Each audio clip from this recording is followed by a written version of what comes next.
Good evening and salutations, my Days of Our Lives fans. Let's start off with Xander and Sarah for a minute. So, Sarah is just pissed. She's livid. She's upset that, Xander came in there and took Victoria. And so she goes to the office and she pretty much starts reaming him out, right?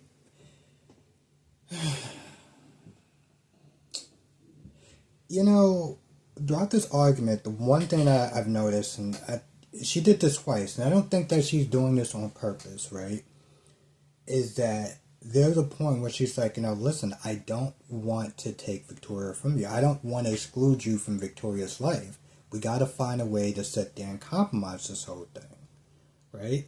But you thought about the last time that she was doing something similar, right? Like she was sitting there reminiscing and trading stories and stuff like that about Victoria. And in his mind, it's like, okay, cool, you're getting me to lower my guard for this false sense of security.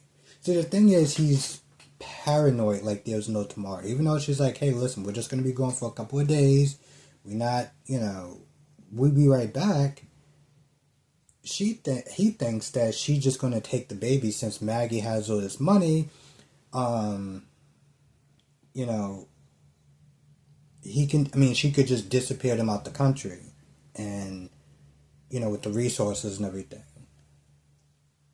Even though Sarah's like, listen, you know my history, okay? Don't you think if I was to sit there and try to take Victoria that it would work against me? And I'm like, I guess it wouldn't really matter if they're halfway across somewhere across the globe. But, Xander is going off of fear and paranoia.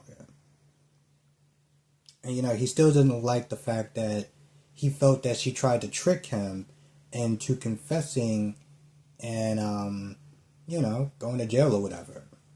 And, granted, Sarah's like, listen, I get that you're sitting there saying that you didn't do it and Philip said that you didn't do it and the law let you go, but come on, bro.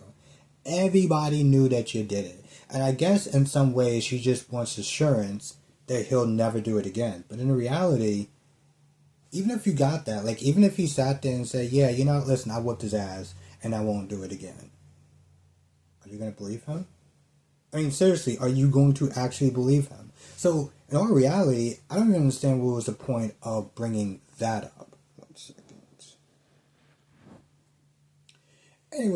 Anyway, the conversation really goes nowhere. She's probably tired from like working a double or a triple, whatever, and she kind of just let it go because at this point, like she said when she got back to the house, she knows that Victoria is safe and everything like that. So I'm not gonna lie, part of me feels like let's not sit there and try to act like some total stranger took the baby and it's you're never going to see Victoria again. He's not going to not allow you to go and see the child. He just, he wants his fair turn with her. He wants to spend some time with her, and I don't know. I guess part of me can't help but be like, maybe she's kind of overreacting a little bit, especially towards the end when she was like, "Oh, I miss her. I miss her." I'm like, you can see the baby anytime you want. It's not. You know what I'm saying? Like, and the problem with both of them is that they are treating this child like she's a possession. And I think that's shitty on both of them. Like, Xander has been doing this, well, my child and my baby and my child. And I'm like, bro, that's, I don't know. It's something that, listen, I'm not a parent, but it's something that I've seen a lot of characters do. It always irks the living shit out of me when women do it. And it's irking the shit out of me that Xander's doing it. So, let's get to Dog Can't Do Right. Dog just can't do anything right. Right? So, after he finished talking to Leo and being like, yeah, listen, this whole loan shark thing is just getting worse. And don't worry about it. I appreciate you helping me out with the last, little money, the money that you gave me. But I'll work something out. But he does sit there and talk to Leo about the necklace. Saying that, yeah, Gwen has a necklace, but she ain't giving it back. I think he'd probably be a little appalled if he found out why him and Gwen had such a falling out. But the point is, he was hoping that she would get back the necklace.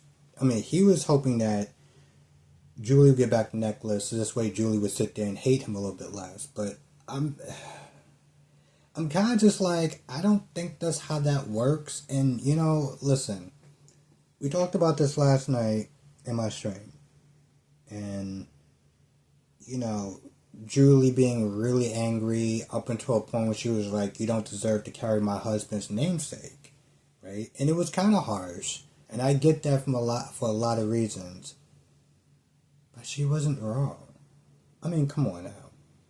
There's a certain family that you just have to love them from a distance because you can't trust them. You can't rock with them and they bring in bad energy. And, Doug seems like I don't want to sit there and say like a nice kid or whatever, but like, he's just irresponsible. And he's irresponsible to a point where now, if you saw the previews, Holly and Ari got kidnapped by that loan shark dude. I think it was one of the girls. I don't exactly remember which one, but they dropped something in the alley, I guess just to sit there and try to be found. Hopefully, they can track them or whatever. But, again, he's just been very irresponsible about that whole thing. Like, after he paid them the initial fee, and I said this before, after he paid them the initial fee, and they were like, oh, well, what about interest? I was like, nah, bro. Now I'm going to the cops. But see, now, Doug gets a call or whatever, and the guy tells him if you call the cops, they're gone. I'm like, okay, well, you can't call the cops. And this is just me thinking outside the box. I was like, how about you get Maggie? Maybe if you get Maggie, like, you'll just have to sit there and man up. Maggie isn't in a position to sit there and pay this ransom.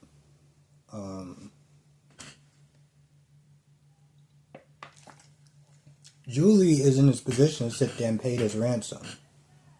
They may not like you. They may hate you. And, but, I feel like it's better just to man up at this point now than to have those girls get hurt because of you.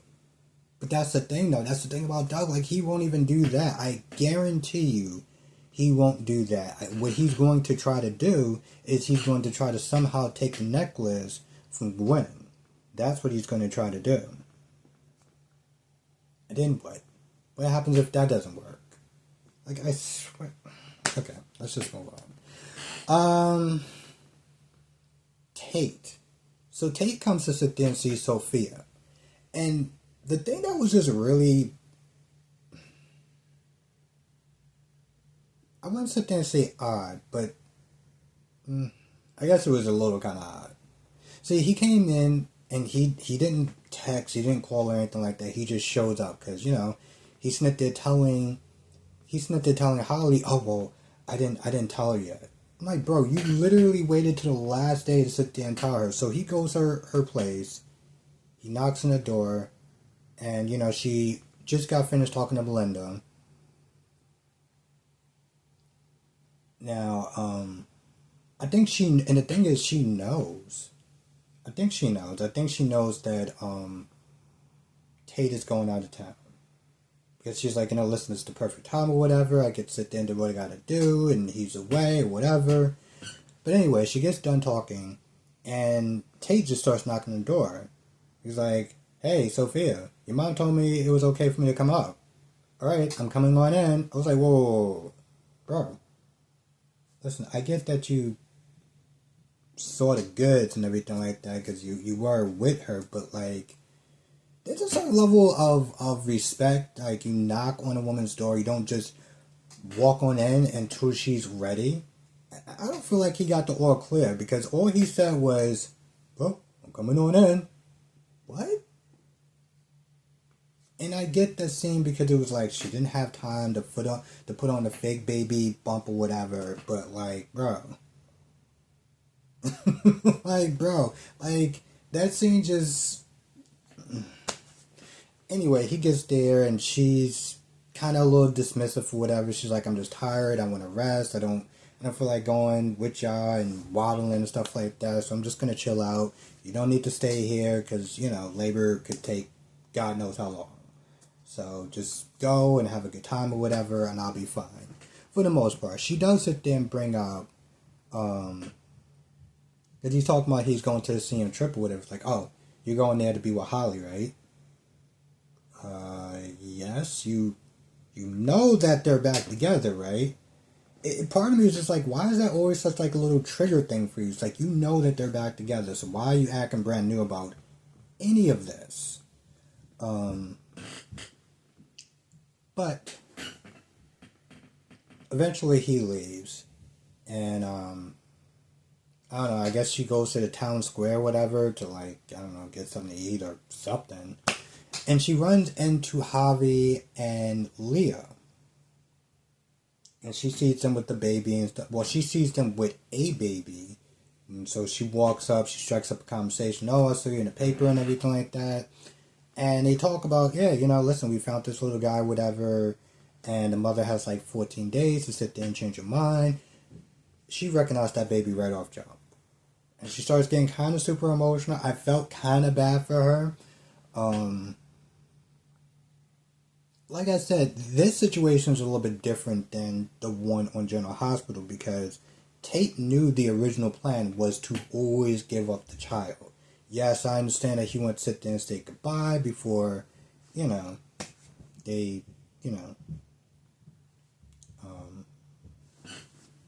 not got rid of the baby, but like, gave it up for adoption. But again, that was always the original plan. And in a sense, I mean, yes, he does have a right to change his mind, and that's what I don't like about it. It's like she's taking that part away. And yes, he should be able to say goodbye to the baby if he wants. But I guess some could sit there and argue that she's kind of doing him a favor, though, because, I mean, I can imagine sitting there giving up my child and having one last minute or a few minutes. I feel like that would just be incredibly heartbreaking. So I guess in a sense, if she can spare him that, I can look at it that way too. Now, Gabby was being a little extra, whatever, with the whole earplugs and stuff like that, and the box of condoms that she gave. But Ari, as bitchy as she was sitting there acting a little bit, she did want appreciating it from Gabby and from Javi just looking out for her. Which, I could have, Maggie didn't do that either. Maggie didn't do that. But Maggie was worried, though. Maggie was worried because, last time that she was out and about, she OD'd and stuff like that. So, she was kind of, a little worried about her, too. But, also, again, just going back a couple weeks or whatever, when she goes to France, she's going to miss, she's going to miss Holly. Now, Sarah comes back, and Sarah's like, yeah, listen, I tried or whatever, but I could have kept arguing, but she was exhausted, and she felt like, she was safe. She also did sit there and talk to Justin and decided, because originally Maggie was like, oh, I'm going to call the cops or whatever. But, Justin advised her to not do that because it can wind up backfiring on her.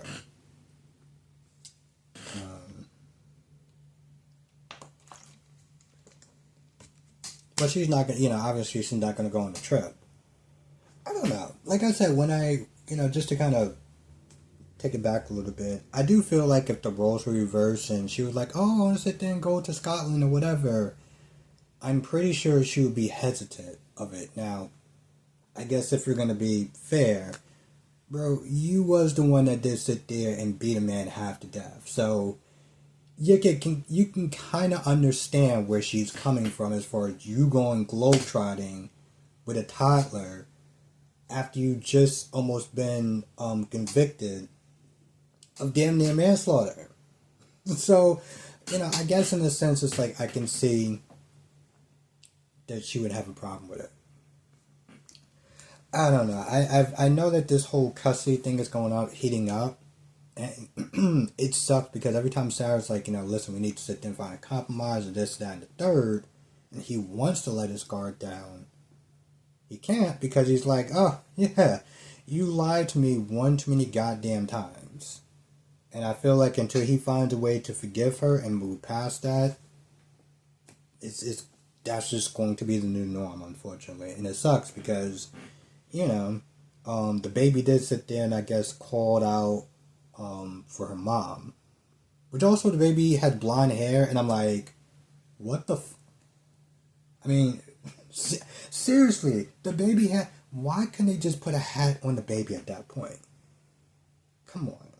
I know it's a soap opera, and I know that they're trying to do their best on streaming service, but you couldn't have sat there and borrowed a baby for a scene that didn't have blonde hair? That was too much to ask for? I'm sorry, but I can't let that go. I really can't. I meant to mention in one of my videos, and I totally forgot about that. I'm like, because we was talking about, a lot of times, like with Steffi, Steffi looked like the original Tyler Hunter, or whatever her name is, and the original Ridge Forrester, right? And sometimes they look like the parents, and sometimes they don't. But, like, come on, seriously? That child was fucking blind. Like, what are we doing at this point? Anyway, I feel like that's pretty much about it. That is the general gist of the episode. Now the girl has been captured. Doug is probably just going to... You know what? Let's just see how this is going to play out. With that being said, I'm going to go. I'll see you in the next video.